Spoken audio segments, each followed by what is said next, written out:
Hi friends, எல்லாருக்கும் வணக்கம். இன்றைக்கி நம்ம சூப்பரான சிம்பிளான ப்ளவுஸ் டிசைன் தான் பார்க்க போகிறோம். இதுதான் நான் first time long video upload பண்ண போகிறேன். ஃபஸ்ட்டு என்ன பண்ணணுன்னா, இந்த ப்ளவுஸ் ஸ்டிச் பண்ணுறக்கு நெக்கோட அகலத்துக்கு தகுந்த மாதிரி கேன்வாஸ் நான் கட் பண்ணி வச்சுருக்கேன். டிசைன் 1 இன்ச் இல்லைன்னா 1.5 இன்ச் எவ்வளோ உங்களுக்கு தேவையோ அதுக்கு தகுந்த மாதிரி கேன்வாஸ் மார்க் பண்ணி கட் பண்ணிக்கோங்க. நான் இதில் கேன்வாஸ் கட் பண்ணுறத வீடியோ எடுக்காமல் விட்டுட்டேன். நெக்ஸ்ட் வீடியோவில் எப்படின்னு உங்களுக்கு வீடியோ எடுத்து காட்டுறேன். நான் ரவுண்ட் நெக்கு தான் வச்சு இந்த டிசைன் ஸ்டிச் பண்ணியிருக்கேன். அதனால் ப்ளவுஸ் கிளாத் அந்த கேன்வாஸுக்கு தகுந்த மாதிரி கொஞ்சம் ஒரு 1/2 இன்ச்சு 1 இன்ச்சு அதிகமாக வச்சு இப்படி கேன்வாஸில் வச்சு ஸ்டிச் பண்ணிக்கோங்க. கேன்வாஸில் வச்சு ஸ்டிச் பண்ணதுக்கப்புறமா நான் குண்டூசி வச்சு தான் ஸ்டிச் பண்ணியிருந்தேன். அதனால் சேஃப்டி பின் நீங்களும் வேணுன்னா பின் பண்ணிக்கோங்க. துணி நகர்ந்து வராமல் இருக்கும். அது ஸ்டிச் பண்ணினதுக்கப்புறமா ஃபஸ்ட்டு இப்படி மெயின் கிளாத்தில் வச்சுக்கோங்க. கேன்வாஸை ஃபஸ்ட்டு மெயின் கிளாத்தில் வச்சுக்கோங்க. அதுக்கு மேலே லைனிங் கிளாத் வச்சுக்கோங்க. கேன்வாஸும் மெயின் கிளாத்தும் ரெண்டுமே நம்ம பக்கம் பார்த்த மாதிரி இருக்கணும். அதுக்கு மேலே லைனிங் இருக்கணும். நம்ம ஸ்டிச்சிங்க்கு எவ்வளவு கிளாத் எக்ஸ்ட்ரா விட்டுருக்கீங்களோ அந்த அளவில் வச்சு ஸ்டிச்சஸ் போட்டுக்கோங்க. அதுக்கப்புறமா இந்த கேன்வாஸு லைனிங்கு அந்த மெயின் கிளாத்து அந்த 3ஐயுமே கட் பண்ணி விட்டுட்டு இந்த மாதிரி கட் கொடுத்துக்கோங்க. எல்லா இடத்துலையுமே கட் கொடுத்துக்கிட்டிங்கன்னா நார்மலாகவே திரும்பி வரும்போது பார்த்தோம்னா அந்த டிசைன் சூப்பராக இருக்கும். நான் கட் கொடுத்துட்டு அதுக்கப்புறமா இப்படி அமுக்கு தையல் ஒன்று போட்டுக்கிறேன். அந்த மாதிரி அமுக்கு தையல் போட்டுட்டு திருப்பும்போது உங்களுக்கு ஈஸியாக மடங்கி வரும். இப்போ அமுக்கு தையல் போட்டு முடித்தாச்சு. இந்த அமுக்கு தையல் போட்டதுக்கப்புறமா இந்த டிசைனுக்கு நீங்கள் பைப்பிங் வைக்கிறதுனா பைப்பிங் வச்சுக்கலாம். பைப்பிங் வேண்டாம் அப்படிங்கிறவங்க லேஸ் கேட்டாங்கன்னா லேஸ் அட்டாச் பண்ணி கூட கொடுத்துக்கலாம். நான் இந்த ப்ளவுஸுக்கு லேஸ் தான் அட்டாச் பண்ணியிருக்கேன். கஸ்டமர் பைப்பிங் வேணான்னு சொல்லிட்டாங்க. இப்போ நான் லைனிங் அட்டாச் பண்ணிகிட்ருக்கேன். நான் maximum blouse design back neck finish பண்ணுறதுக்கு முன்னாடியே லைனிங்கெல்லாம் இந்த மாதிரி அட்டாச் பண்ணி ஃபினிஷ் பண்ணி வச்சுக்குவேன்.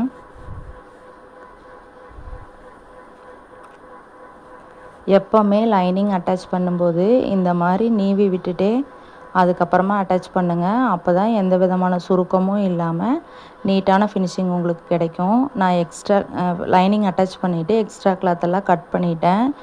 இப்போ ப்ளவுஸோட மொத்த லென்த்து எவ்வளவுன்னு மார்க் பண்ணிவிட்டு அதுக்கப்புறமா கீழ்ப்பக்கம் இருக்கிற எக்ஸ்ட்ரா கிளாத்தை மடக்கி அடிக்கிறேன். நான் 2 மடிப்பு மடித்து அடிப்பேன் எப்போவுமே.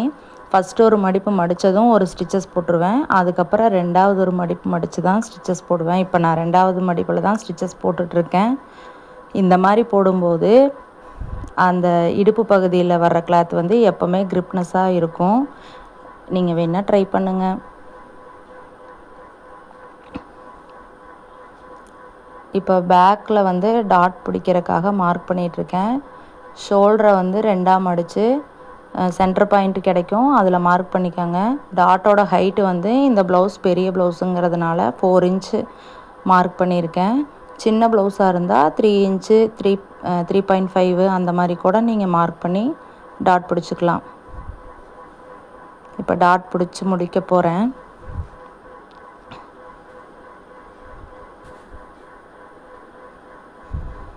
டாட் பிடிச்சி முடித்ததுக்கப்புறமா அவ்வளோதான். பேக் நெக்கில் இப்போது டிசைன் பண்ணுறதுக்காக சேரீ கிளாத்தில் கொஞ்சமாக கட் பண்ணி வச்சுருக்கேன். சேரீயோட லென்த்துக்கு ஒரு 6 இன்ச்சஸ் அளவுக்கு கட் பண்ணி வச்சுருந்தேன். அதில் 2 இன்ச்சஸ் வர மாதிரி ஸ்கொயராக கட் பண்ணிக்கோங்க. இந்த பக்கம் 2 இன்ச்சஸ் அந்த பக்கம் 2 இன்ச்சஸ் ரெண்டுமே 2 இன்ச்சஸ் வர மாதிரி கட் பண்ணிவிட்டு இப்படி முக்கோண ஷேப்பில் ஃபஸ்ட்டு ஒரு முக்கோண ஷேப்பில் மடித்து அதையும் 2வது மடக்கும்போது இன்னொரு முக்கோண ஷேப் கிடைக்கும். இந்த மாதிரி கட் பண்ணிக்கோங்க. எனக்கு இந்த டிசைனுக்கு ஒரு 30 to 40 முக்கோண ஷேப் தேவைப்பட்டுச்சு. கரெக்டாக கவுண்ட் பண்ணலை. இதெல்லாம் ஸ்டிச் பண்ணினதுக்கப்புறமா பேக் நெக்கில் அந்த கேன்வாஸுக்கு அடியில் இந்த முக்கோண ஷேப்பை வச்சு ஒன்று ஒன்றா ஸ்டிச் பண்ணிகிட்டே வரணும். அந்த முக்கோண ஷேப்பில் வந்து ஓப்பனாக இருக்கிற இடம் வந்து கீழ் நோக்கி இருக்கிற மாதிரி உங்களை பார்த்த மாதிரி வச்சு ஸ்டிச் பண்ணிகிட்டே வாங்க. நான் ஒரு முக்கோணமும் நல்லா மடிஞ்சு வருதான்னு செக் பண்ணிகிட்டே ஸ்டிச் பண்ணிகிட்ருக்கேன். இந்த மாதிரி வச்சு பால் வைக்கணும். இந்த முக்கோண ஷேப்பை வந்து டைமண்ட் ஷேப் மாதிரி மடக்கி வச்சு பால் ஸ்டிச் பண்ணணும். முக்கோண ஷேப் எல்லாமே வச்சு முடிச்சாச்சு. இனி பால் ஸ்டிச் பண்ண போகிறோம். இப்போ பாருங்கள், அந்த ஒரு முக்கோணத்தை டைமண்ட் ஷேப்பாக மடித்து கீழேருந்து மேலே குத்தி எடுத்துட்டு அதில் ஒரு பால் கோர்த்து மறுபடியும் கீழே குத்திக்கணும். கீழே குத்துனிங்கன்னா அது இந்த மாதிரி வந்துடும். அது கிரிப்னஸ்க்காக மறுபடியும் மேல் பக்கமாக குத்தி அந்த பால்குள்ளேயே ஊசியை விட்டு மறுபடியும் பேக் சைடு குத்தி பின்னாடி சைடு நாட் போட்டுக்கணும். இப்போ நான் வீடியோவில் காட்டுற மாதிரி பேக் சைடில் நாட் போட்டுக்கோங்க. இந்த நாட்டு வந்து ஒரு பாலுக்கும் தனித்தனியாக போடணும். நீங்கள் அப்படியே கண்டினியூவாக போட்டுகிட்டே வந்தீங்கன்னா, நாட் இல்லாமல் பால்ஸ் மட்டும் வச்சு அட்டாச் பண்ணிவிட்டு கண்டினியூ வந்தீங்கன்னா ஒரு பாலில் கட் ஆச்சுனாலும் எல்லா பால்லையும் நூல் கட் ஆயிரும். அதனால் ஒன்றுக்கும் இண்டிவிஜுவலாக போட்டுக்கோங்க. ஃபைனலாக இப்படி தான் இருந்துச்சு ஃப்ரெண்ட்ஸ். இந்த வீடியோ உங்களுக்கு பிடிச்சிருக்கான்னு சொல்லுங்கள். லைக் பண்ணுங்கள், ஷேர் பண்ணுங்கள், கமெண்ட் பண்ணுங்கள், சப்ஸ்கிரைப் பண்ணுங்கள். Thank you friends.